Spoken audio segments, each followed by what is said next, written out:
तो आज से हम देखेंगे 73rd अमेंडमेंट पंचायती राज और 73rd अमेंडमेंट या पंचायती राज 73वां संविधान संशोधन 1992। पंचायती राज पर आने से पहले थोड़ा एक आपको बैकग्राउंड भी बता दें, क्योंकि अचानक हमारे यहाँ 92 से पंचायती राज नहीं आ गया और आपके आईएएस के सिलेबस में तो पंचायती राज नहीं लिखा गया है, लेकिन उसमें ये लिखा गया है कि संघ के स्तर पर शासन का विकेंद्रीकरण, यानी किस तरीके से शासन का विकेंद्रीकरण है, डेवोल्यूशन ऑफ पावर है। तो शासन का विकेंद्रीकरण कहो, पंचायती राज कहो, ग्राम आधारित शासन कहो, या आप कहोगे स्थानीय स्वशासन, कई नाम है पंचायती राज के। तो दोस्तों 92 के पहले जरा सिलसिला देखें कि पंचायती राज कैसे शुरू हुआ। पंचायत और सवाल ये है कि अगर भारत गांवों का देश है तो भारत में पंचायती राज आने में इतना देर कैसे हुआ। नाम ही पड़ा पंचायती यानी 5, तो आप कई बार कहते हो हम पंचायती कर रहे हैं, हम पंचायत में है। यानी हमारे यहाँ परंपरागत ग्रामीण व्यवस्था में सरपंच का बड़ा महत्व था। तो सरपंच का मतलब है कि 5 जो वरिष्ठ गांव के लोग होते हैं वो गांव के सारे विवादों का समाधान आपस में बैठकर मिलजुल कर बड़ी आसानी से कर लेते थे। इसी को कहा गया पंच प्रधान की व्यवस्था, सरपंच की व्यवस्था। अब जो ध्यान देने की बात है कि जो 5 प्रधान की व्यवस्था थी, आप देखोगे कि हमारे यहाँ ग्रामीण व्यवस्था का बड़ा आधार थी। और जब अंग्रेजों ने हमारे यहाँ शासन प्रणाली अपनाई तो दोस्तों इस ग्रामीण व्यवस्था को तहस नहस कर दिया, हमारे यहाँ विकेंद्रीकरण की व्यवस्था को तहस नहस कर दिया। देखो अंग्रेजों का शासन बड़ा केंद्रीकरण पर था और अंग्रेजों के जमाने के जेलर इसे स्टील फ्रेम ब्यूरोक्रेसी कहा जाता था, तो अंग्रेजों का ट्रेडमार्क था। इस स्टील फ्रेम ब्यूरोक्रेसी के द्वारा, मतलब स्टील फ्रेम का मतलब आप समझ सकते हो, बड़ी कठोर, जो लचीली ना हो। इस स्टील फ्रेम नौकरशाही के द्वारा, सिविल सेवा के द्वारा अंग्रेजों ने भारत पर शासन किया। अब जो दिलचस्प मुद्दा ये है कि जब अंग्रेजों ने भारत पर शासन किया तो उन्होंने भारत की परंपराओं को समझा नहीं है। पंचायती राज उनके लिए बिल्कुल सिफर व्यवस्था थी, पंचायती राज को उन्होंने महत्व दिया ही नहीं। इसलिए जब भारत आजाद हुआ और गांधी बाबा चाहते थे, बल्कि अंग्रेज तो एक नया शासन लेकर आए जिसे हम संसदीय शासन कहते हैं, वो भारत में अंग्रेजों ने तो दिया। अंग्रेजों का शासन तो संसदीय है और महात्मा गांधी ने शुरू से देख लिया था कि संसदीय शासन बड़ी समस्या है। देखो दोस्तों, संसद की समस्या क्या है? संसद की समस्या है कि पूरे हिंदुस्तान का एक संसद होगी, पूरे हिंदुस्तान की एक संसद होगी, नई दिल्ली राजधानी होगी। अब सवाल है कि संसद ही विधि का निर्माण करेगी, इसका मतलब संसद विधि का निर्माण करेगी राज्यों के लिए, संसद विधि का निर्माण करेगी जनपद के लिए, और संसद विधि का निर्माण करेगी गांव के लिए। यानी गांव का प्रशासन ऊपर से रिश्ता हुआ आएगा, गांव का प्रशासन ऊपर से नियंत्रित होगा। अब ये सुनने में बड़ी अजीब सी बात लगती है। गांधी बाबा ने कहा ना, गांधी बाबा का शासन ऐसा नहीं होना चाहिए कि गांव के लोग ऊपर के रहमो करम पर बैठे हुए हैं। अरे भाई, हिंदुस्तान गांव का देश है, ज्यादा जनसंख्या गांव में है, तो गांव की प्राथमिकता दिल्ली में बैठे लोगों को कैसे पता है? तो क्या गांव को ऐसा मान लिया जाए कि दिल्ली में नीतियां बनेगी, दिल्ली में विधि बनेगी और गांव में केवल उन्हें क्रियान्वित किया जाएगा, ये व्यवस्था होगी? तब तो ठीक नहीं है। गांधी बाबा इसका उल्टा मानते थे। गांधी कहा करते थे सत्ता ऊपर से नीचे नहीं, बल्कि सत्ता नीचे से ऊपर जानी चाहिए। गांव शासन के केंद्र होने चाहिए और गांव के लोग चयन करेंगे तालुका, ब्लॉक कह लो, तालुका, खंड, ये गुजराती भाषा का शब्द है। आपके यहाँ खंड होगा, ब्लॉक।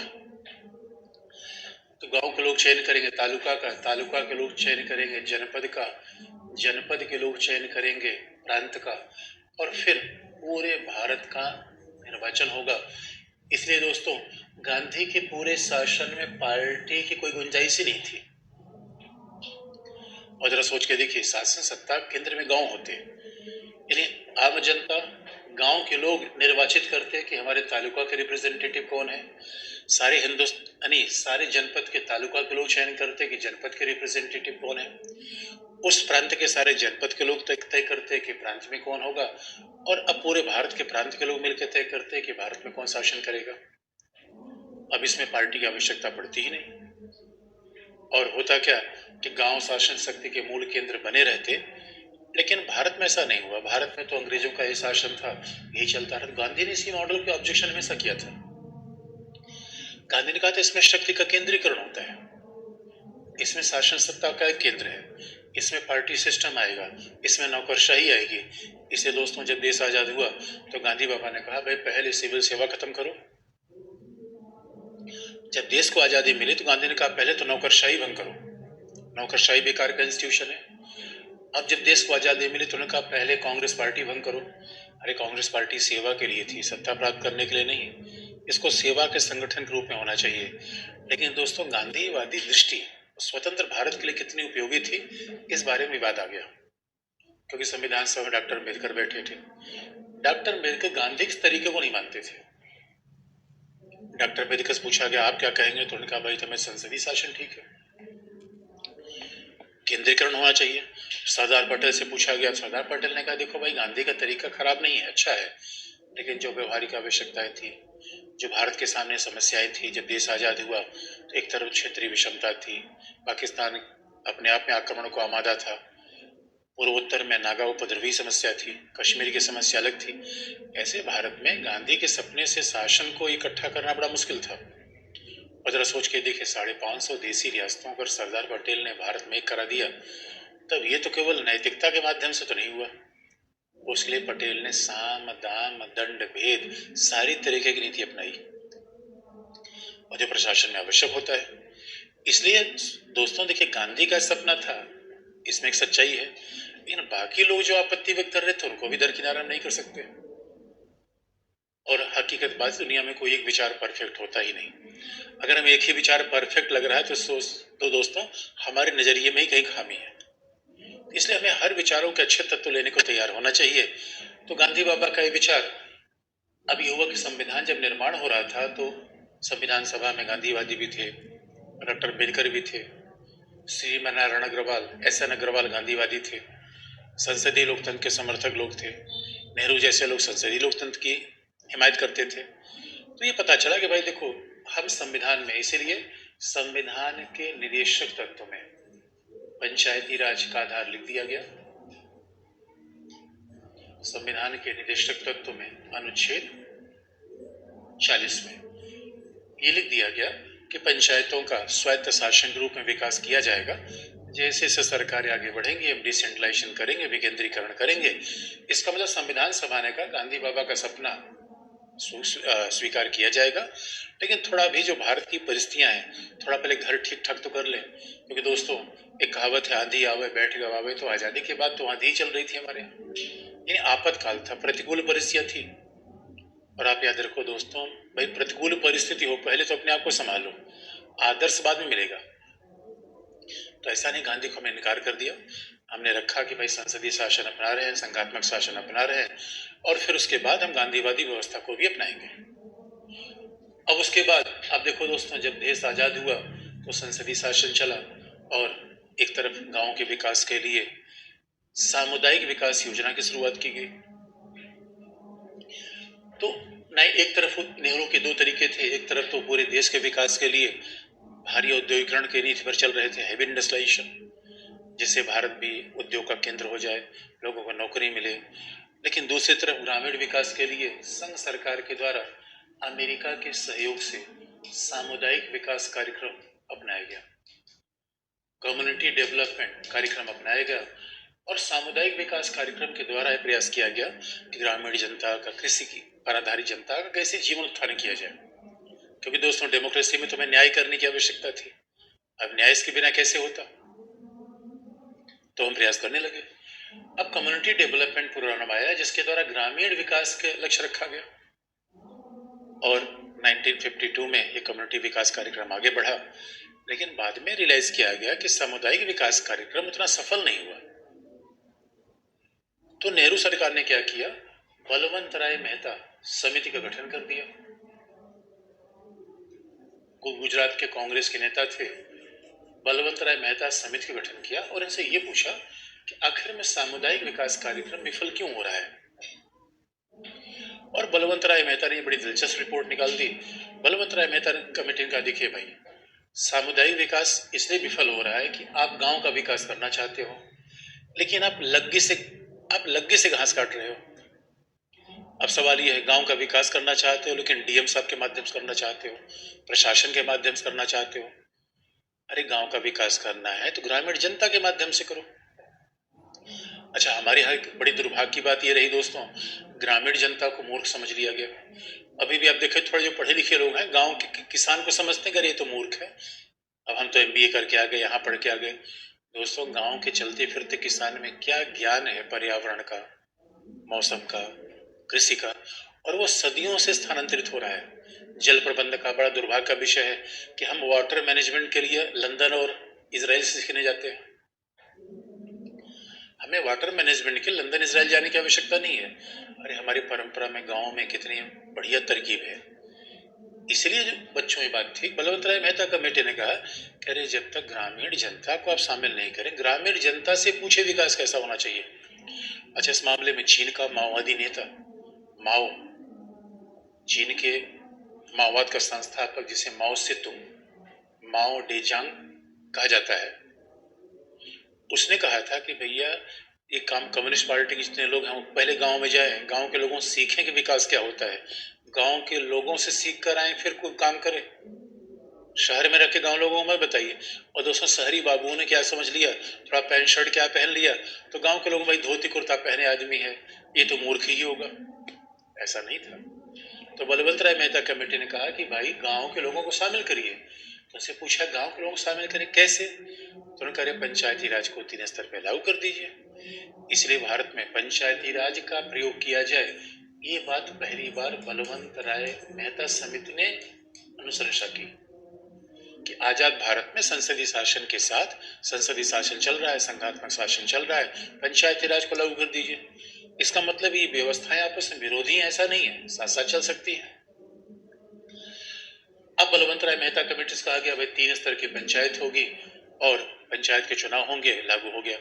और इसी रिपोर्ट के आधार पर नेहरू ने 1959 2 अक्टूबर, अब आप जानते हैं 2 अक्टूबर गांधी का जन्म दिवस, 2 अक्टूबर 1959 नागौर राजस्थान से पंचायती राज की शुरुआत कर दी गई। अब इसमें बड़ी कहानी है कि आखिर नागौर से ही क्यों शुरू हुआ, राजस्थान से क्यों शुरू हुआ।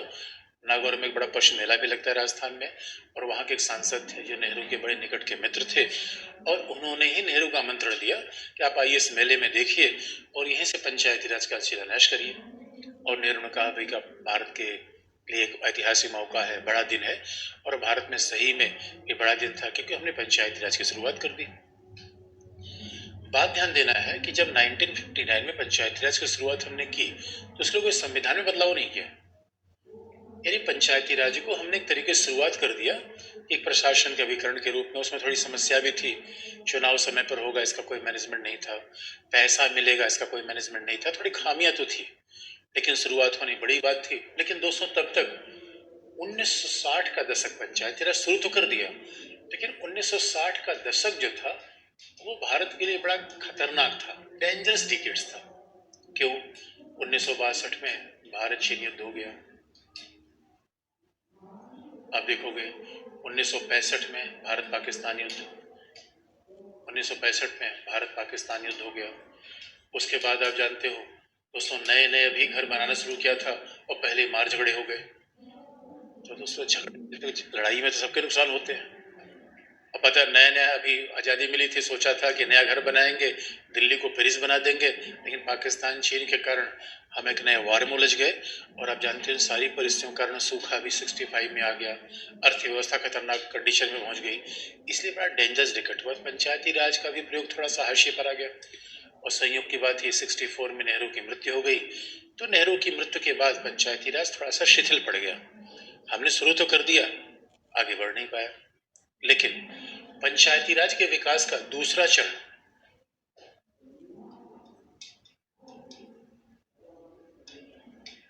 पंचायती राज के विकास का दूसरा चरण 1977 से शुरू हुआ। और आप जानते हो 1977 में जनता पार्टी सरकार, अब जनता पार्टी सरकार सत्ता में आई थी जयप्रकाश नारायण के कारण, और जयप्रकाश नारायण बड़े गांधीवादी नेता थे। और ये बात आप जानते हो दोस्तों, हमारे भारत में हमेशा ही होता रहा है कि गांधी किसके थे, पटेल किसके थे। अब कांग्रेस कहती पटेल हमारे थे, बीजेपी कहती पटेल हमारे थे, बीजेपी कहती गांधी हमारे हैं, मोदी कहते हैं तो गुजरात के गांधी गांधी गांधी भाई हमारे हैं, बापू हमारे हैं। कांग्रेस कहते लो बापू हमारे थे, बीजेपी बिला वजह उनको छीन के लेकर भाग रही है। इसलिए जयप्रकाश नारायण के कारण जनता पार्टी शासन में आई। पहली गैर कांग्रेसी शासन थी सत्ता में 25 साल तक, अभी तक कांग्रेस का शासन था। तो अब जनता पार्टी ने कहा भाई गांधी तो हमारे थे, और गांधी हमारे थे, पंचायती राज हम लागू करेंगे, गांधी का सपना था। तो अब जनता पार्टी ने क्या किया, पंचायती राज लागू करने के लिए अशोक मेहता समिति का गठन किया।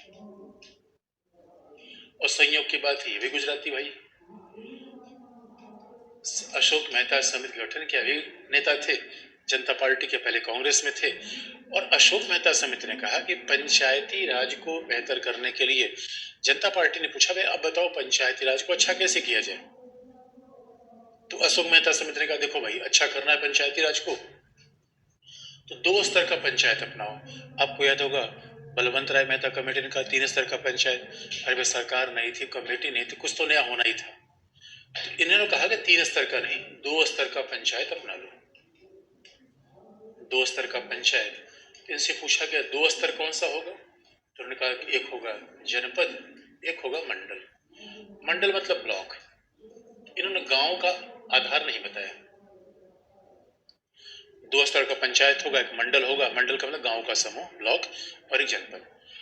अब इन्होंने कहा कि भाई देखो, अब बल्कि अशोक मेहता समिति ने तो ये भी कहा पंचायतों में राजनीतिक दलों की भागीदारी होनी चाहिए, पंचायतों को वित्तीय रूप में स्वायत्त किया जाए, पंचायतों में अनुसूचित जाति जनजाति का आरक्षण भी किया जाए।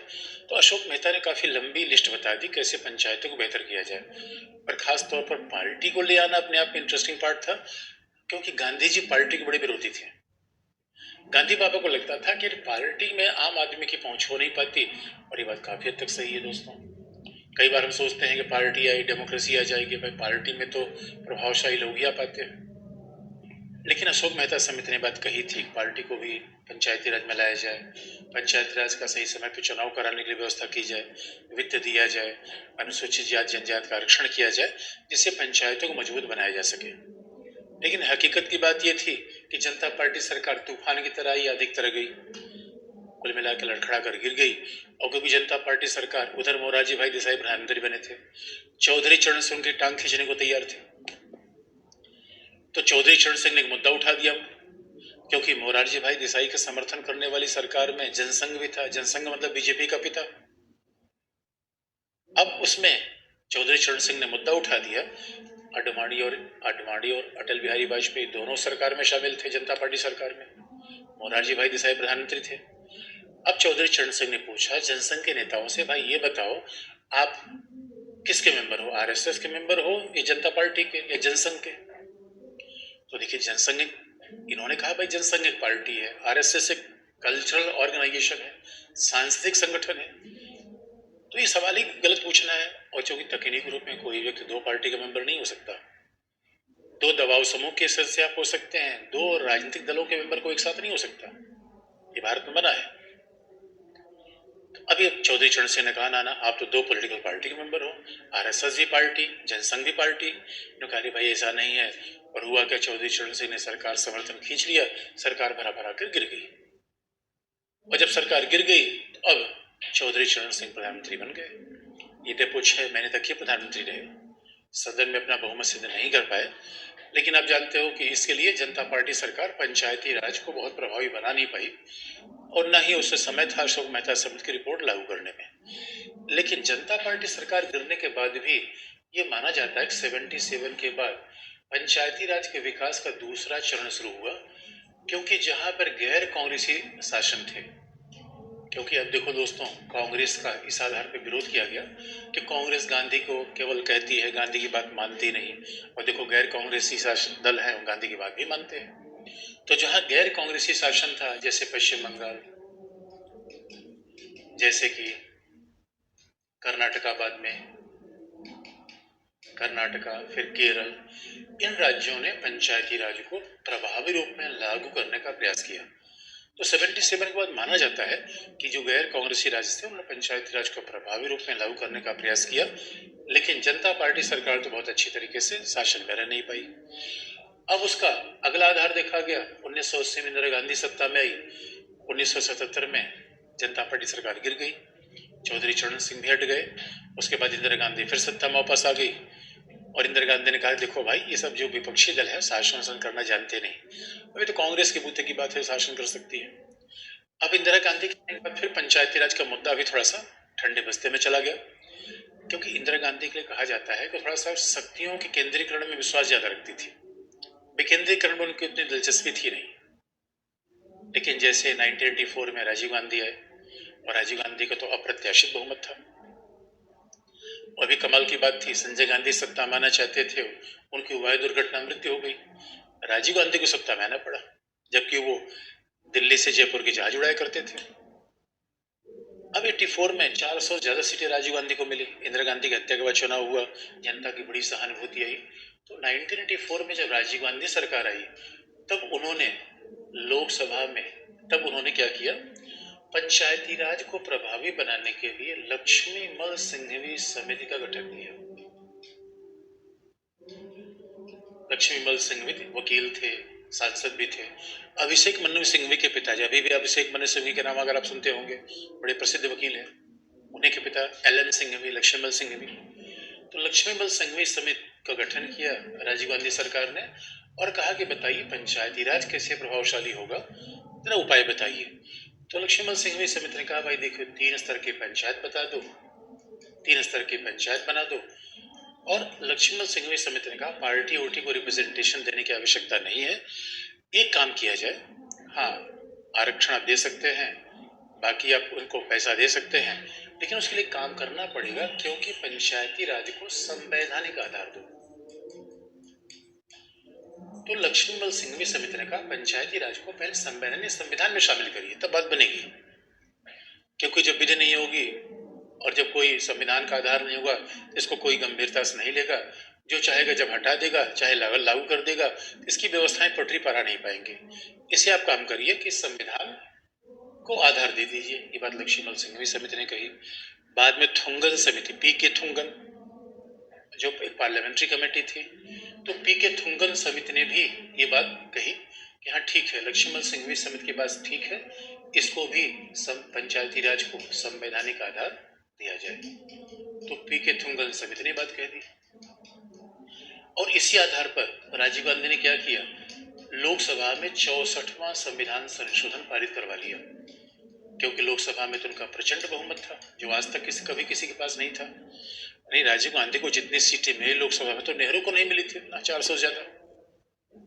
तो लोकसभा में पारित करवाना बाएं हाथ का खेल था उनके लिए, और 64 संविधान संशोधन लोकसभा में पारित हो गया, लेकिन राज्यसभा में अटक गया, क्योंकि राज्यसभा में कांग्रेस का पूरा बहुमत नहीं था, राज्यसभा से पारित नहीं हो सका। यानी राजीव गांधी पंचायती राज को संवैधानिक आधार देना चाहते थे, लेकिन वो अटक गया। अब इसमें अटका क्यों दोस्तों? अब आप कहेंगे ये कौन सी बात हुई, जितनी आजादी के बाद कांग्रेस भी चाहती थी पंचायती राज बने, जनता पार्टी भी चाहती थी पंचायती राज बने। अब रुकने का आधार क्या था दोस्तों? पॉलिटिक्स से भाई क्रेडिट किसको मिले, पंचायती राज किसने पैदा किया, ये भी तो जरूरी है।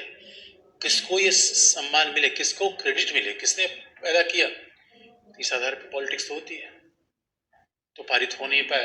और कुछ लोग ये भी कहते थे कि राजीव गांधी के पंचायती राज में थोड़ा, जो विपक्षी दल के नेता थे डरे हुए थे।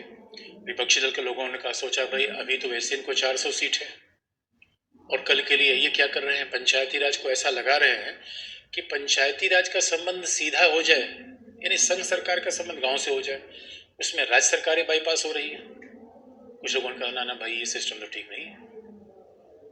लेकिन कुल मिला के पॉलिटिक्स से पारित हो नहीं पाया। उसके बाद राजीव गांधी 89 में चुनाव हार गए और राजीव गांधी को पॉलिटिक्स मिस्टर क्लीन कहा जाता था, और मिस्टर क्लीन को भी बोफोर्स घोटाले ने ब्लैक कर दिया।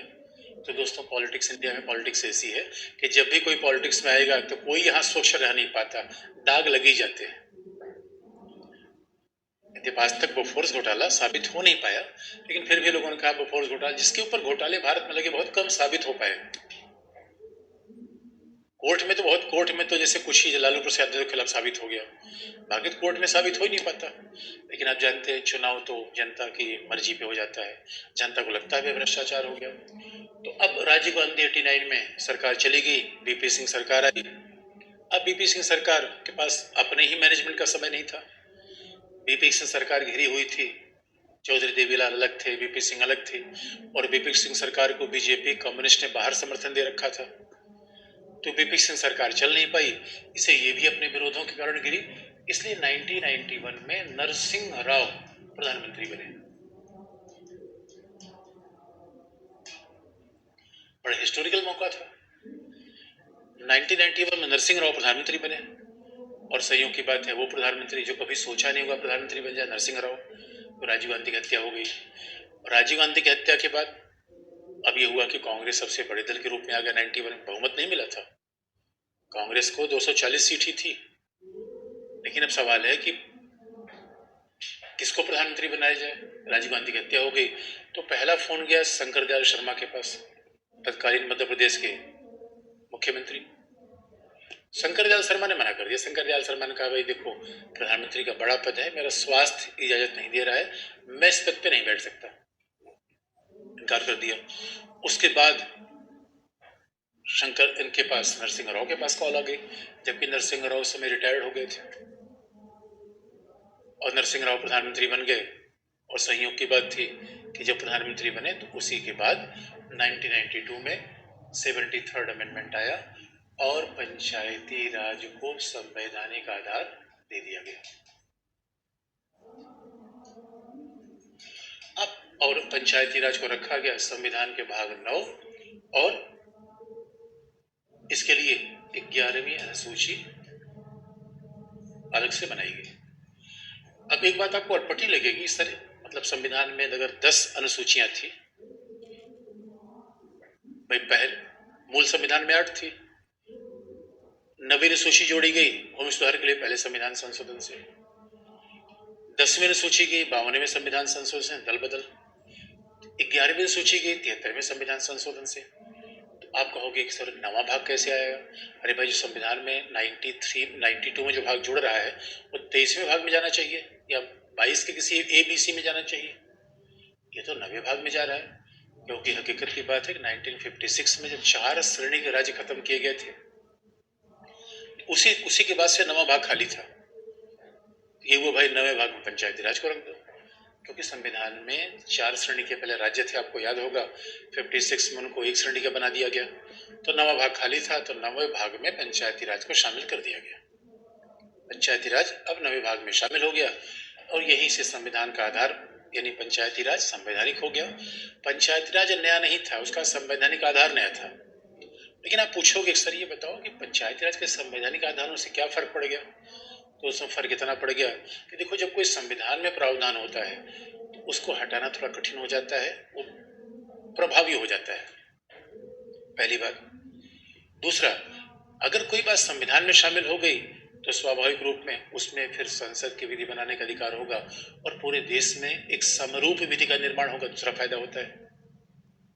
और भाई सामान्य रूप में संविधान अगर में कोई भाग है तो इसका मतलब है संसदीय विधि से ऊंचा तो अपने आप हो गया, संसदीय विधि से खत्म नहीं कर सकती, आसानी से बदला नहीं जा सकता, महत्व उसका ज्यादा हो जाता है। यही संविधान में बनने के फायदे हैं। अब आप देखोगे फिर अब इस बात से है कि जब 1992 में 73rd अमेंडमेंट आ गया, पंचायती राज नया आया, तो उस पंचायती राज की विशेषताएं क्या थी? अगर हम देखें उस पंचायती राज की विशेषता क्या थी।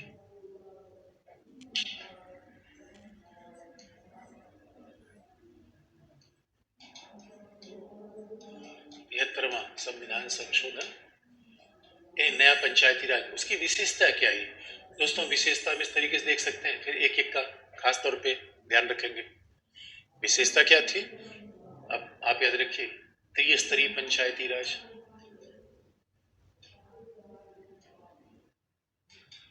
अब त्रिस्तरीय पंचायत से क्या हुआ, अभी हम एक एक की बात कर देंगे। यानी भारत में लोकतांत्रिक विकेंद्रीकरण हुआ।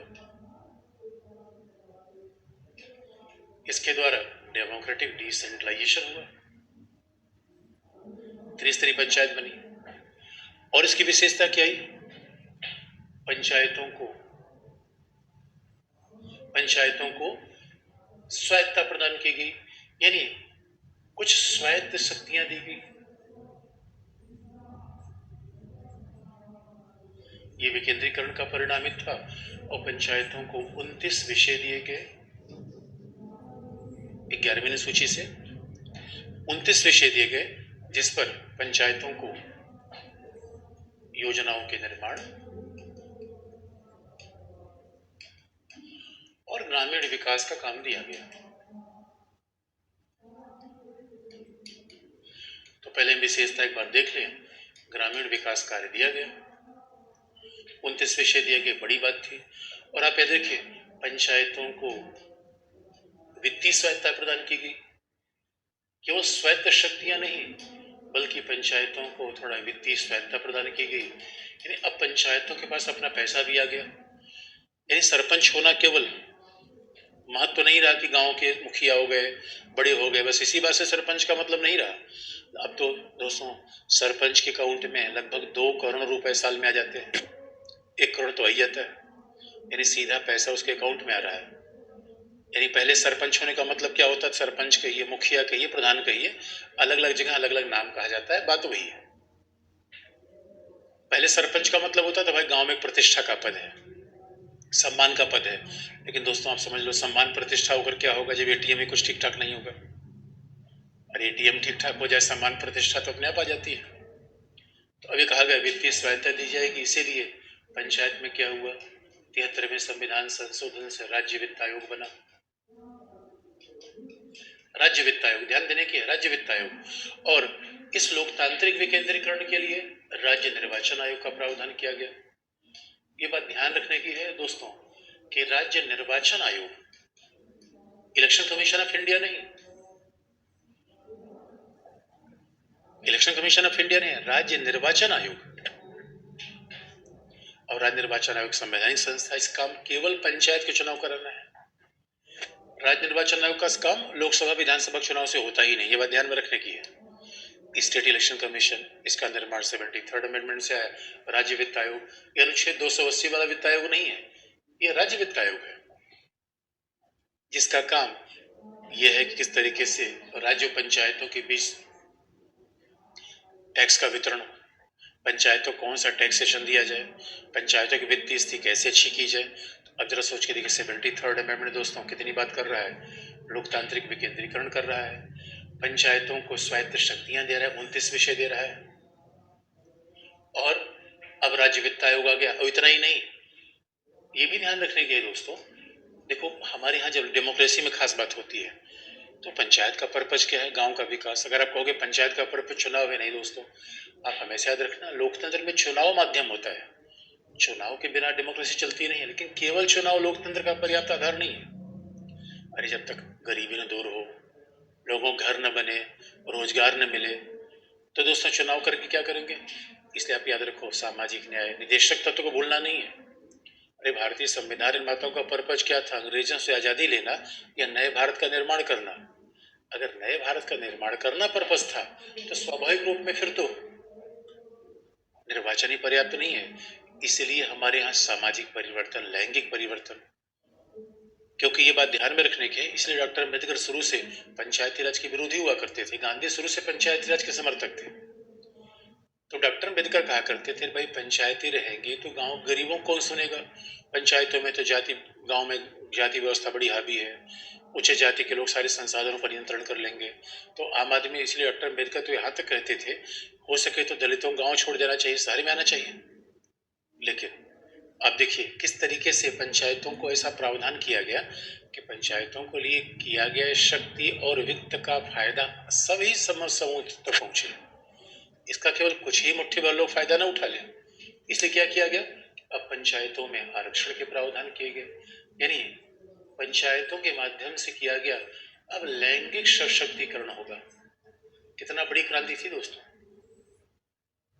अब लैंगिक सशक्तिकरण होगा। भाई कितनी बड़ी बात थी। यानी पहले महिलाएं क्या थी, केवल चूल्हे चौके वाला काम करना। भाई हमारे यहाँ तो पुरुष प्रधान समाज है, पुरुष प्रधान समाज में महिला प्रधान हो जाएगी दोस्तों, कितनी बड़ी बात है। ये कितना बड़ा वैचारिक परिवर्तन है। महिला प्रधान किसका, घर का नहीं पूरे गांव का। ये लैंगिक सशक्तिकरण था दोस्तों। महिला प्रधान में सरपंच बन जाएगी तो कल्पना की बात नहीं थी। यानी पंचायती राज ने क्या जबरदस्त काम किया, महिलाओं को चौपाल, चूल्हे से उठा के चौपाल पे ला दिया। और इतना ही नहीं, उसके बाद तो सामाजिक न्याय, तो पंचायती राज के द्वारा सोशल जस्टिस होगा, सामाजिक न्याय हो। कैसे, बस आप याद रखो, अनुसूचित जाति जनजातियों के लिए आरक्षण होगा, पिछड़े वर्गों के लिए आरक्षण होगा। पंचायतों में अनुसूचित जाति जनजाति पिछड़े वर्गों के लिए, इसलिए आप देखोगे सामाजिक न्याय कैसे किया गया कि अनुसूचित जाति जनजाति के लिए आरक्षण, अनुसूचित जाति जनजाति के लिए उनकी जनसंख्या के अनुपात में आरक्षण मिलेगा। और पिछड़े वर्गों के लिए आरक्षण का निर्धारण राज्य के द्वारा किया जाएगा। क्योंकि आप देखोगे संसाधन के वितरण में समाज के सभी वर्गों का शासन होना जरूरी है। हमारा राज्य कल्याणकारी है, लेकिन कल्याणकारी राज्य का मतलब जो संसाधनों का वितरण करता है। भाई किसी को घर देगा, किसी को हैंडपंप मिलेगा, किसी को अनाज मिलेगा, किसी को आवास मिलेगा, तो वो सुविधा सभी वर्गों तक पहुंचे। इसके लिए ये ध्यान में रखा गया कि पंचायती राज केवल चुनाव कराने का माध्यम नहीं है, सामाजिक परिवर्तन का माध्यम है। अब हम जरा एक एक बात कर लें। तो पंचायती राज की मूल विशेषताओं को आप देखना चाहेंगे तो इस तरीके से विशेषताएं आएंगी। त्रिस्तरीय पंचायत, पंचायतों को मिलने वाली स्वायत्त शक्तियां, यानी आप ये कह दो प्रशासनिक विकेंद्रीकरण।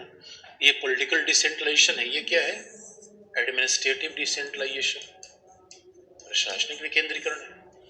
और दोस्तों पॉलिटिकल विकेंद्रीकरण और प्रशासनिक विकेंद्रीकरण में फर्क है, क्योंकि हो सकता है कहीं प्रशासनिक विकेंद्रीकरण हो जाए, राजनीतिक विकेंद्रीकरण न हो। क्योंकि पॉलिटिकल डिसेंट्रलाइजेशन में आम जनता की भागीदारी बड़ी जरूरी है। राजनीतिक विकेंद्रीकरण में शासन में जब तक आम जनता की भागीदारी नहीं होती तो पॉलिटिकल क्या। लेकिन प्रशासनिक विकेंद्रीकरण का मतलब है कि हो सकता है कि हमने कुछ नए जनपद बना दिए, कुछ नए अधिकारियों की तैनाती कर दी, तो हमने योजनाओं को वितरण करने के नए नए सेंटर बना दिए। पहले हमारे यहाँ भाई अनाज को वितरण करने का, कोविड वैक्सीनेशन लगाने का 10 सेंटर था, हमने कोविड वैक्सीनेशन लगाने का 15 सेंटर बना दिया। ये प्रशासनिक विकेंद्रीकरण है। लेकिन ध्यान में रखने की बात है कि कोविड के प्रयोग में आम जनता से पूछा जाए, आम जनता की भागीदारी सुनिश्चित की जाए। ये क्या है, राजनीतिक विकेंद्रीकरण, लोकतांत्रिक विकेंद्रीकरण। तो डेमोक्रेसी का सबसे बड़ा मतलब तो यही होता है। इसे अब हम पंचायतों के इन्हीं की विशेषताओं को लेकर आगे बढ़े। कैसे भारत बदला और कैसे ये त्रिस्तरीय पंचायती आई और क्या प्रॉब्लम है। तो पहला विशेषता देखेंगे दोस्तों, त्रिस्तरीय पंचायत। यानी पंचायत का सबसे मर्म है वो क्या है, लोकतांत्रिक विकेंद्रीकरण। और उससे भी ज्यादा देखो दोस्तों, इसीलिए लक्ष्मीमल सिंह समिति से एक बात पूछी गई थी कि पंचायती राज इंस्टीट्यूशन क्या है। तो लक्ष्मीमल सिंह समिति ने इसका जवाब दिया था कि पंचायती राज संस्थाएं केवल प्रशासन के विकेंद्रीकरण का तरीका नहीं है, ये तो गांधी के सपने का तरीका है। और दोस्तों इस पंचायती राज के द्वारा गांधी का सपना कैसा था गांव बनाने का। गांधी कैसा सपना चाहते थे, गांव जहां सभी के पास रोजगार हो, सभी के पास शिक्षा हो, शिक्षा, रोजगार, स्वास्थ्य की सुविधा गांव पर मिल जाए, ये गांधी का सपना था। गांधी इस सपने को आगे बढ़ाकर तब फिर लाना चाहते थे। यानी आज आप देखेंगे गांधी के सपने गांव क्यों नहीं है, क्योंकि रिक्शा चलाने के लिए आदमी गांव शहर भाग रहा है, छोटे मोटे रोजगार करने के लिए आदमी गांव शहर भाग रहा है, शिक्षा के लिए गांव शहर भाग रहा है। इसलिए न गांव गांव रहे न शहर शहर रहे। दोस्तों गांधी बाबा इसलिए कहा करते थे, भारत श्रमिक प्रधान देश है, भारत में काम करने वाले हाथ ज्यादा है, इसलिए वो इंडस्ट्रियलाइजेशन का विरोध करते थे। वो मशीनों के विरोधी मात्र नहीं थे, वो कहा करते थे भाई हर जगह मशीन का प्रयोग करोगे तो क्या कभी हमने सोचा कंप्यूटर के प्रयोग से कितना ज्यादा रोजगार खत्म कर दिया हमने। गांधी की चिंता ये थी। तो गांधी जी कहा करते थे भाई ऐसा गांव हो जहां शिक्षा मिल जाए, स्वास्थ्य की सुविधा मिल जाए, छोटे लघु उद्योग, कुटीर उद्योग, ऐसे रोजगार मिल जाए, जिससे गांव के लोग भी तो ग्रामीण जीवन जी पाए। इसलिए दोस्तों, गांधी बाबा चाहते थे अंग्रेजों से आजाद हो जाना, ये हमारा सपना थोड़ी था। गांधी का विशाल सपना क्या था? गांधी का जो विशाल सपना था कि भारत, एक स्वायत्त भारत का निर्माण करना, एक स्वायत्त गांव का निर्माण करना, स्वराज्य का निर्माण करना, जहां हम आप गांव में अपनी भाषा में शिक्षा हो, मातृभाषा में शिक्षा हो, स्वास्थ्य सुविधा हो, रोजगार हो। तभी दोस्तों ये सही मायने में सामाजिक न्याय होता। इसे लक्ष्मण सिंघवी समिति ने कहा। तो लोकतांत्रिक विकेंद्रीकरण, देखो दोस्तों, पंचायती राज, लक्ष्मण सिंघवी समिति कहना है कि देखो पंचायती राज को इस तरीके से न समझे। अब मान लो पंचायती राज को 29 विषय दे दिए गए, तो एक तरीका ये हो सकता है कि भाई संघ सरकार है, संघ सरकार है और फिर उसके समानांतर राज्य सरकार है, ये हमारे संघीय ढांचा है। तो अब हमने, क्योंकि पंचायती राज राज्य सूची का विषय है, तो पंचायती राज राज्य के अंदर आती है। तो पंचायती राज इसलिए नहीं है कि संघ और राज्य के द्वारा निर्मित योजनाओं को क्रियान्वित किया जाए। बात ध्यान से सुनने की आवश्यकता है। अरे पंचायती राज इसलिए थोड़े है कि संघ ने कहा कि भाई, संघ ने कहा कि देखो अब यहाँ पे आप आवास बनवा दो, तो गांव कहेगा ठीक है, आवास की लिस्ट हम दे देंगे। संघ ने कहा किसान सम्मान निधि बांट दो, तो गांव ने कहा ठीक है, हम किसान सम्मान निधि बांट देंगे। ये पंचायती राज का विजन नहीं है। यानी पंचायती राज संघ और राज्य की प्रशासनिक एजेंसी के रूप में काम करे दोस्तों, उनके अधीन रूप में काम करे। ये पंचायती राज का विजन नहीं। पंचायती राज का विजन उल्टा है। इसका मतलब है पंचायती राज का विजन ये है जो लोकतांत्रिक विकेंद्रीकरण है, जो स्वराज की संकल्पना है, ग्रामीण स्वराज का विचार है। तो पंचायती राज का विजन क्या है? देखो दोस्तों, यहाँ पे ग्राम पंचायत है। ग्राम पंचायत के भी नीचे ग्राम सभा है। और आपको हम याद दिला दें, 73rd अमेंडमेंट में लिखा गया है कि ग्राम सभा पंचायती राज की सबसे महत्वपूर्ण और प्राथमिक इकाई है, ग्राम सभा। अब संविधान में कभी आप देखना, और ग्राम सभा किससे मिलकर बनेगी? गांव के जितने भी 18 वर्ष के ऊपर के आयु के लोग होंगे, यानी वयस्क मतदाता होंगे, वो सब ग्राम सभा के मेंबर। 18 वर्ष के ऊपर, चाहे पुरुष हो चाहे महिला हो, किसी जाति का, उससे कोई फर्क नहीं पड़ता, वो ग्राम सभा के सदस्य होंगे। ग्राम पंचायत में सरपंच और वार्ड मेंबर होंगे। आप इसको ऐसे समझो जैसे कि हम और वार्ड सदस्य होंगे। आप इसको ऐसे समझ सकते हैं कि जैसे ग्राम सभा के विधायिका है, 18 वर्ष के ऊपर का हर सदस्य ग्राम सभा का सदस्य है। और अब ग्राम पंचायत को कार्यपालिका समझ लो। तो पंचायती राज का विजन क्या है? ग्राम सभा और ग्राम पंचायत ये बताया है कि गांव का विकास कैसे होगा। उसके लिए भले ही संघ और राज्य सहायता दे दे। पंचायत ये थोड़ी है कि भाई संघ और राज्य को कहेंगे वही इंप्लीमेंट कर देंगे। नहीं नहीं नहीं नहीं, गांव के लोग योजना बनाएंगे, गांव के लोग विकास की तस्वीर खींचेंगे। क्योंकि दोस्तों, गांव की समस्या और गांव के लोग ही तो जानते हैं। बहुत बड़ी बात है। इसलिए लक्ष्मण सिंघवी समिति ने कहा, अगर हमें लगता है कि पंचायत संघ राज्य के अंतर्गत किसी योजना को क्रियान्वित करने का प्रशासनिक ढांचा है, तो ये पंचायती राज गलत समझ है। फिर तो पंचायती राज दोस्तों पता चला कि ये तो, क्योंकि प्रशासनिक ढांचा तुम्हारे पास पहले से था। भाई डीएम साहब है, उसके नीचे एसडीएम है, उसके नीचे नायब तहसीलदार है, उसके नीचे तहसीलदार है, नायब तहसीलदार है, कानूनगो है, लेखपाल है। तो आपने प्रशासनिक ढांचा तो पहले से बना रखा है। तो प्रशासनिक ढांचे से जनता कल्याण नहीं हुआ, तभी तो पंचायती राज लाए। भाई प्रशासनिक ढांचा तो वही है जो संघ राज्य के अंतर्गत है, क्योंकि डीएम है, फिर एसडीएम है, तहसीलदार है, यही प्रशासनिक ढांचा तो है। नायब तहसीलदार है, कानूनगो है, लेखपाल है। ये अगर गांव का विकास कर लेते तो फिर पंचायती राज की आवश्यकता क्यों पड़ती? और लोकतंत्र में आम जनता बताएगी भाई गांव का विकास कैसे होना चाहिए। इसलिए लक्ष्मण सिंघवी समिति ने कहा कि आप इसे ये मत समझिए कि ये केवल एक प्रशासनिक ढांचा है। ये गांव ग्रामीण स्वराज्य का विचार है, गांधीवादी स्वराज्य का विचार है, नए भारत के निर्माण का प्रयास है।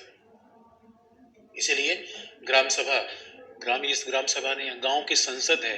अब गांव की संसद बताए कि हमें क्या करना है।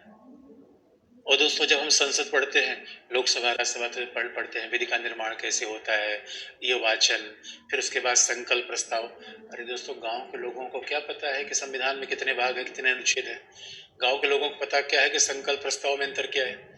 इसलिए यकीन मानिए, गांव के लोग तो तब समझ पाए भारत में लोकतंत्र है जब से पंचायती राज लागू हुआ। इसे पंचायती राज का विजन क्या है?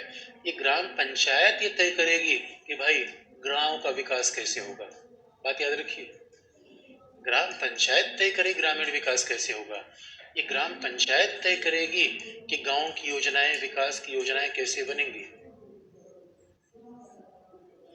ग्रामीण विकास कैसे होगा, विकास की योजनाएं कैसे बनेंगी, गांव की पंचायत तय करेगी। और इसीलिए इन्हें 29 विषय दिया गया कि भाई, और 29 विषय में स्वाभाविक रूप में है। अब 29 विषय में तो रेल होगा नहीं, लॉजिकल है, रेल और वायुयान तो होगा नहीं। अब 29 विषय में क्या होगा? कुएं होंगे, तालाब होंगे, पगडंडी का निर्माण करना होगा, उसमें गांव में मछली पालन, मुर्गी पालन, भाई ये तो स्थानीय महत्व के विषय होंगे, तो लॉजिकल है गांव में। इसलिए ग्राम पंचायत, देखिए फिर वही बात आ गई। गांधी कैसा चाहते थे? भारत ऐसा नहीं कि आप ऊपर से प्रशासन की तरह उसको यूज कर देंगे पंचायती राज, ना ना ना। आम ग्रामीण बताएंगे, डीएम साहब नहीं बताएंगे गांव का विकास कैसा होगा। तो आपको सर डीएम साहब को भगा देंगे ना? भगा नहीं देंगे भाई, डीएम साहब हमारे सेवक हैं, उनको हम बताएंगे कि देखो ये मालिक की इच्छा है, इसका क्रियान्वित करिए। हम प्रशासन को भगाएंगे थोड़े भाई। अब देखो, पीएम, प्रधानमंत्री, तो भारत के प्रधानमंत्री खुद ही कहते हैं मैं भारत का सेवक हूँ। जब प्रधानमंत्री सेवक है, डीएम साहब तो सेवक ही है, तो डीएम साहब, एसडीएम साहब को हम भगाएंगे नहीं। हम क्या कहेंगे कि भाई देखो, गांव के लोगों की इच्छा ये है, ये काम आप करिए। आप हमें बताइए मत हमें क्या काम करना है, आदेश मत दीजिए। अब बताइए, नया शासन आ गया दोस्तों, आदेश नहीं देना है कि आप हमें ये बताइए। लोकतंत्र है, इसमें जनता जनार्दन बताइए क्या करना है, जनता जनार्दन बताइए क्या करना है। इससे गांव का शासन इस तरीके से आगे बढ़ेगा। और फिर इसके दूसरा पंचायत का स्तर क्या होगा? खंड पंचायत, ब्लॉक पंचायत। इसलिए आप याद रखो दोस्तों, शक्तियां ऊपर से नीचे नहीं, ये तो प्रशासन ढांचा पहले से हमारा है, शक्तियां ऊपर से नीचे आती हैं। और इसलिए ऊपर से नीचे आती है तो आम आदमी की आवश्यकता वो समझ नहीं पाते, जमीन पे लगा नहीं पाते, बस वही हवाई बातें हो जाती है, सारी योजनाएं कागज पे चलती रहती है। इससे यहाँ पे क्या है? ग्राम पंचायत बचाएगी, फिर खंड पंचायत होगा, और खंड पंचायत के ऊपर जनपद पंचायत होगा। ये 3 स्तर की पंचायतों की बात 73rd अमेंडमेंट में की गई। अब संविधान में लिखा गया है, अब चूंकि सवाल ये है, इस संविधान में सब कुछ नहीं लिखा गया है, क्योंकि पंचायती राज राज्य का विषय है। यानी हमारे यहाँ पंचायती राज के सब राज्यों के अधिनियम अलग अलग है। उत्तर प्रदेश का पंचायती राज अधिनियम अलग है। 73rd अमेंडमेंट में केवल मूल बात लिख दी गई। 73rd अमेंडमेंट की विशेषता है, 73rd अमेंडमेंट में ये थोड़ी कहा गया है कि पूरा बात कर दी गई है। बाकी राज्यों को शक्ति दे दी गई है कि राज्य अपने हिसाब से पंचायती राज में थोड़े बड़े बदलाव कर लेंगे। कैसे? क्योंकि अगर आप मुझसे ये पूछेंगे, सर ये बताओ ग्राम सभा की कितनी बैठकें होती हैं, इसका संविधान में उल्लेख नहीं है। इसका बिहार अलग कानून बनाएगा, उत्तर प्रदेश अलग कानून बनाएगा, कर्नाटक में अलग हो, केरला में अलग होगा। कि पंचायतों को भंग कैसे किया जाएगा, इसका संविधान में उल्लेख नहीं है। संविधान में केवल ये है कि ग्राम पंचायत का निर्वाचन विधानमंडल के द्वारा तय किया जाएगा। इसलिए आप देखोगे, बार बार आप देखोगे 73वें संविधान संशोधन में एक बात दिखेगी, जैसा राज्य विधानमंडल के द्वारा तय किया जाए। तो जब राज्य विधानमंडल के द्वारा तय किया जाएगा तो राज्य विधानमंडल के अधिनियम फिर आप देखना पड़ेगा। इसे 73rd में मूल बातें लिखी गई है। और अगर आप आईएएस का एग्जाम देना चाहते हैं तो राज्यों से आपका मतलब नहीं होना चाहिए कि राज्य बिहार ने क्या लिखा, यूपी ने, कर्नाटका, केरला, राजस्थान, इससे मतलब नहीं है। लेकिन अगर आप स्टेट एग्जाम भी देना चाहते हैं तो अपने स्टेट के विशेष प्रावधान को देख लीजिए थोड़ा बहुत। तो अब देखोगे खंड पंचायत, ग्राम पंचायत के अध्यक्ष का सामान्यतः सीधा निर्वाचन होता है, यानी ग्राम प्रधान का सीधा निर्वाचन होता है। यद्यपि संविधान में लिखा गया है कि जैसा राज्य विधानमंडल तय करे। खंड पंचायत के सदस्यों का निर्वाचन आम जनता करती है, जिसे कहते हैं बीडीसी, ब्लॉक डेवलपमेंट काउंसलर और जनपद पंचायत के सदस्यों का भी निर्वाचन आम जनता करती है, जिसे कहते हैं डिस्ट्रिक्ट काउंसलर, डीसी। तो सरपंच का निर्वाचन आम जनता करती है, लेकिन संविधान के हिसाब से देखा जाए उसमें लिखा गया है जैसा राज्य विधानमंडल तय करे। ज्यादातर राज्य विधानमंडल ने यही तय किया है कि सरपंच का निर्वाचन सीधे आम जनता के द्वारा होगा। और सरपंच क्या है? ग्राम प्रधान और वार्ड मेंबर। ग्राम सभा क्या है? विधायिका। ग्राम पंचायत क्या है? कार्यपालिका। इसे आप देखेंगे अनेक ग्राम सभाएं बनाकर, 2-3 ग्राम सभा बनाकर ग्राम पंचायत बनती है। खंड पंचायत के सदस्यों का निर्वाचन, बात ध्यान रखने, सदस्यों का निर्वाचन आम जनता करेगी, हम आप करेंगे। इसे सामान्यतः जब आप पंचायती राज में वोट देने जाते हैं तो व्यक्ति 3 वोट देता है। एक तो ग्राम प्रधान के लिए, दूसरा बीडीसी के लिए, खंड विकास के सदस्य के लिए, और तीसरा जनपद सदस्य के लिए या डिस्ट्रिक्ट काउंसिल के लिए। ये 3 वोट हम देते हैं। लेकिन अब जनपद पंचायत का अध्यक्ष कौन होगा? अब बीडीसी का यानी खंड पंचायत का अध्यक्ष कौन होगा? इसका निर्वाचन आम जनता नहीं करती, इसका निर्वाचन सदस्य करते हैं। बात ध्यान में रखने की है। यानी खंड पंचायत के अध्यक्ष और जनपद पंचायत के अध्यक्ष का चुनाव इनडायरेक्ट होता है, परोक्ष होता है। इनका निर्वाचन आम जनता नहीं करती, बाकी सदस्यों का निर्वाचन आम जनता करती है। अब देखो से हुआ क्या, और पंचायती राज ने कितना बड़ा बदलाव ला दिया दोस्तों। आप देख चुके हो। आप देख रहे इसे पंचायती राज को संसदीय शासन, संघात्मक शासन पढ़ने के बाद ज्यादा उपयोगी होता है। अरे दोस्तों जरा सोच के देखो, हमारे यहाँ लोकसभा में आज भी 543 सांसद है और जनसंख्या 140 करोड़ हो रही है। तो ये तो बड़ी बेमानी बात है दोस्तों। 140 करोड़ जनसंख्या का रिप्रेजेंटेशन 543 सांसद कहां से करेंगे? लेकिन अब जरा सोचो, एक जनपद में हजारों पंचायत के सदस्य आ गए। तो भाई असली विकेंद्रीकरण तो पंचायत ने किया है। इसे जरा सोच के देखिए दोस्तों, अभी तक हमारे यहाँ आजादी के बाद केवल एक ही संसद थी, जो पूरी दिल्ली में एक थी। पूरे हिंदुस्तान की एक संसद है। तमिलनाडु का व्यक्ति, केरला का व्यक्ति कहाँ के उसको देख रहा है संसद क्या है। अरे दोस्तों कभी पढ़े लिखे लोगों से पूछ लें कितने लोग संसद में जाकर कार्यवाही देखते हैं। लेकिन अब पंचायती राज ने क्या दिया, हर गांव गांव में संसद बना दिया।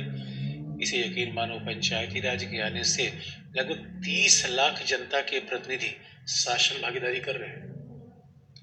नहीं तो हमारे सांसदों विधायकों की संख्या अगर जोड़ दी जाए तो दोस्तों 5000 से भी नीचे है। 5000 सांसद विधायक मिलकर पूरे देश को रिप्रेजेंट करते हैं। और कहा पंचायतों के आने के बाद 30 लाख रिप्रेजेंटेटिव आए, उसमें हर ग्राम सभा को सीधे अधिकार दे दिया गया। ये ज्यादा लोकतंत्र है, ये अगला लोकतंत्र था। इसे बहुत ध्यान सुनने की बात है। पंचायती राज ने क्या किया, ग्रास रूट डेमोक्रेसी बना दी। पंचायती राज ने आधारभूत लोकतंत्र बना दिया। ध्यान देने की बात है। पंचायती राज ने क्या किया, आधारभूत लोकतंत्र का मतलब है दोस्तों, आप कहते हैं जमीनी आदमी है। अरे लोकतंत्र भाई, जंगल में मोर नाचा किसने देखा? अब दिल्ली में नई पार्लियामेंट बन रही है, हिंदुस्तान में कितने लोग देख पाएंगे नई पार्लियामेंट? गांव गांव में पार्लियामेंट पंचायती राज ने बना दिया, वहां गांव का आदमी बैठ रहा है। अच्छा अगर दिल्ली में पार्लियामेंट देखने को आ भी जाए तो उसमें भी प्रक्रिया है, आधे घंटे आप देख पाएंगे, उसमें आपको कोई भागीदारी है ही नहीं है। इसे दोस्तों लोकसभा विधानसभा के चुनाव में तो हम केवल मतदाता के रूप में काम करते हैं। गए वोट दे दिया और पता चला कि 5 साल के बाद ना हमारे पास विधायक आया ना सांसद आया। लेकिन खास बात है, पंचायती राज ने क्या किया कि आम जनता मतदाता नहीं है, अब तो आम जनता योजनाओं के बारे में निर्णय करेगी, विकास के बारे में योजना बनाएगी। यानी अब हम दोस्तों ये नहीं कि मैच हो रहा है हम दर्शक दीर्घा में है, मैच में खिलाड़ी होना ज्यादा जरूरी है। पंचायती राज ने हमें खिलाड़ी बना दिया। इसके पहले संसद लोग, इसलिए आप देखोगे गांव में अगर आदमी सबसे ज्यादा इंटरेस्टेड होता है किसी चुनाव में, पंचायत के चुनाव में। और ये बात याद रखिए दोस्तों, पंचायत के चुनाव में पार्टी का महत्व नहीं होता। और मैं फिर कह रहा हूं, इस देश में सांसद बन जाना आसान है, विधायक बन जाना आसान है, पंचायत का चुनाव जीतना बहुत कठिन है। क्योंकि पंचायत का चुनाव पार्टी सिस्टम पे नहीं होता। पंचायत में वही आदमी जीत पाता है जिसे गांव के लोग जानते हो, जो ग्रामीण जनता का समर्थन अर्जित कर सकता हो। जरा सोचिए कितना बड़ा रेवोल्यूशन पंचायती राज ने पैदा कर दिया। क्यों? यही तो आधारभूत लोकतंत्र है। जमीनी आदमी, जब कहते जमीनी आदमी, इसका गांव में रहने वाला आदमी जो गांव की समस्या को जानता हो। अब पता चला शहर से आदमी गया और उसने पूछा कि चीनी का पौधा कहाँ बोया जाता है। अरे भाई, चीनी का पौधा थोड़ी होता है, गन्ना होता है। अभी जमीनी आदमी नहीं, इसको ना गांव पता है, ना चीनी पता है, ना नीम का पेड़ पता है, तो गांव की समस्या क्या समझेगा। इसलिए गांव का आदमी ही गांव की समस्या। अब कैम्ब्रिज चले जाइए पढ़ने, ऑक्सफोर्ड चले जाइए। अरे भाई, हिंदुस्तान का भी गांव का विकास करना है और कैम्ब्रिज ऑक्सफोर्ड का सिद्धांत यहाँ ला रहे हो, वो नहीं चलेगा। इसलिए पंचायती राज ने क्या किया, 30 लाख रिप्रेजेंटेटिव को आगे बढ़ा दिया, एक एक गांव में एक एक संसद बना दी। अब गांव के लोग बैठेंगे, ये तय करेंगे कि भाई प्रधानमंत्री आवास योजना किसके पास जानी चाहिए, हैंडपंप किसको आवंटित किया जाए, मनरेगा का फायदा किसको होना चाहिए। अगर सोच के देखिए, पहली बार दोस्तों अगर आपने देखा होगा, गांव में कुएं खुद रहे हैं पंचायती राज कारण। गांव में पगडंडी बन रही है पंचायती राज के कारण। गांव में अब प्रकाश की व्यवस्था हो रही है पंचायती राज कारण। कितना बड़ा चेंज आया। हम ये नहीं करेंगे समस्या, दोस्तों समस्याएं को बता भी देंगे। पहले में उसका सकारात्मक बात देखना चाहिए, क्या पंचायती राज ने क्या क्रांति पैदा की। जरा तो देखिए, अब खंड पंचायत, जनपद पंचायत, इसका मतलब है अब ग्राम पंचायत योजना बनाकर खंड पंचायत के पास भेजेगी, खंड पंचायत योजना बनाकर जनपद पंचायत के पास भेजेगी, अब जनपद पंचायती से राज्य को देगी। इसलिए गांव की इच्छा से शासन चलेगा, गांव की इच्छा से विकास होगा।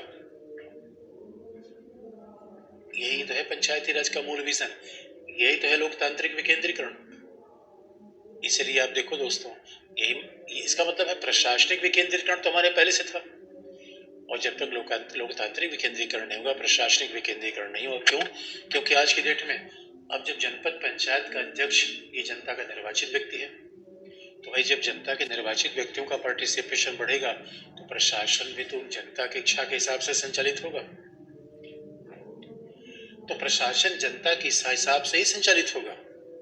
ऐसा नहीं है कि प्रशासन जनता की इच्छा के हिसाब से संचालित ना हो। ये बात बड़ी ध्यान देने की है। इसलिए अब आप देखोगे कि अगर अब होता क्या है गांव में, देखो कभी क्या हो रहा है कि गांव में कैसे शासन बदल गया पंचायती राज के आने के बाद। अब देखो, हमारे यहाँ गांव का ग्राम प्रधान है,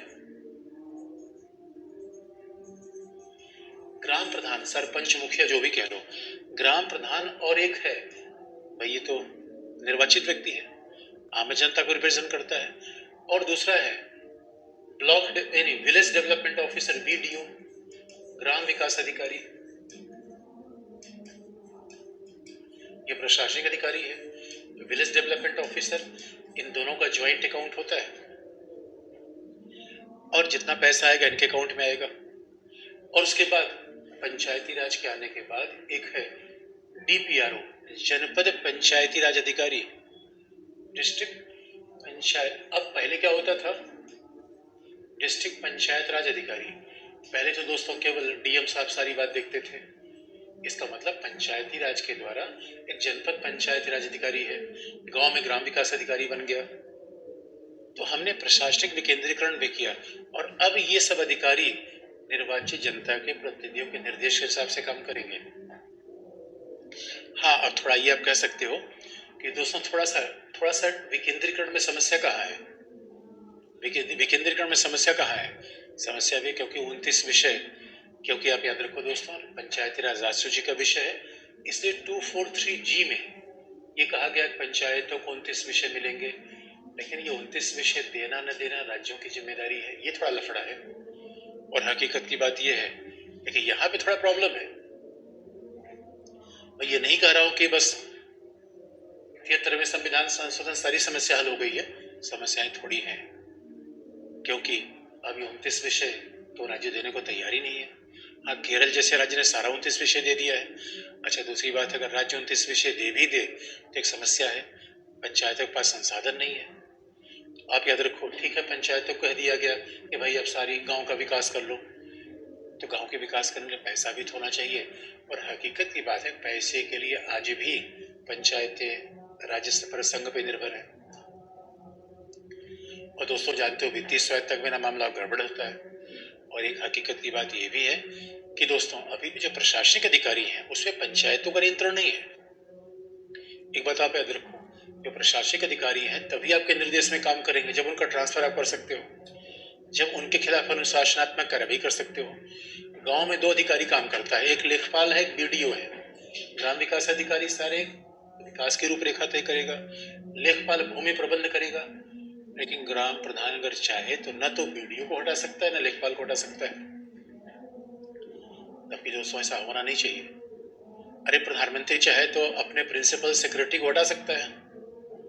अगर प्रधानमंत्री अपने प्रिंसिपल सेक्रेटरी को हटा सकता है, मुख्यमंत्री अपने मुख्य सचिव को हटा सकता है, तो भाई यहाँ पे ग्राम प्रधान को ये शक्ति क्यों नहीं दी गई है? इसका मतलब थोड़ा सा दोस्तों दिक्कत है। और दिक्कत मैं क्या बताना चाहता हूँ, मैं ये नहीं कर रहा हूँ दिक्कत नहीं है, दिक्कत है। दिक्कत किसकी है? पहला, ग्राम पंचायतों को पूरे के पूरे कार्य नहीं मिले हैं, 29 विषय नहीं मिल पा रहे हैं, पहली प्रॉब्लम। दूसरा क्या है? वित्त की प्रॉब्लम, फाइनेंस। अरे भाई जब कार्य तो दे दिया, पैसा ही नहीं है। पंचायतों के पास पैसा वही है जो राज्य और संघ देते हैं। तीसरा क्या है? पदाधिकारी, फंक्शनरी। तीसरी समस्या क्या है? पदाधिकारी, ये समस्या है। और चौथी, आजकल आप देखोगे दोस्तों टेक्नोलॉजी की भी समस्या है। गांव में इंटरनेट है ही नहीं है। फंक्शनलिटी, अरे गांव में इंटरनेट है ही नहीं है, तो अब सवाल है कि स्कीम कैसी आएगी, डिजिटल गवर्नमेंट कैसे होगा, गांव के बारे में योजनाओं कैसे पता चलेगा, इसमें भी समस्या आती है। तो मैं ये नहीं कह रहा हूँ समस्याएं खत्म हो गई हैं, लेकिन पंचायती राज अपने आप में रेवोल्यूशन पैदा कर रहा है। क्योंकि आप देखो, पदाधिकारी का मतलब है आईएएस आईपीएस, या आईएएस होता है, पीसीएस होता है, इस पे राज्य सेवा का अधिकारी का नियंत्रण है, राज्य सरकार का। इसलिए अधिकारी तो पंचायत के सुनते नहीं, उनको पता है ना ट्रांसफर कर पाएंगे ना हमारे खिलाफ कोई कार्रवाई कर पाएंगे। और कई जगह तो पंचायती भवन ही नहीं बना हुआ। पता है, सरपंच अपने घर में ही सारी मीटिंग कर रहा है। तो अपने घर में ही सारी मीटिंग करेगा तो आदमी कहाँ जाएगा, कहाँ उनके खिलाफ आवाज उठाएगा? दिक्कत है दोस्तों, लेकिन फिर भी उम्मीद बड़ी है। यानी समस्याएं कम है, उपलब्धियां ज्यादा है। देखिए किसी समस्या में ऐसा नहीं कि खामी नहीं है, उपलब्धियां ज्यादा है। लेकिन पंचायती राज ने और क्या किया दोस्तों, आगे बात बताएंगे कल। आज के लिए नमस्कार।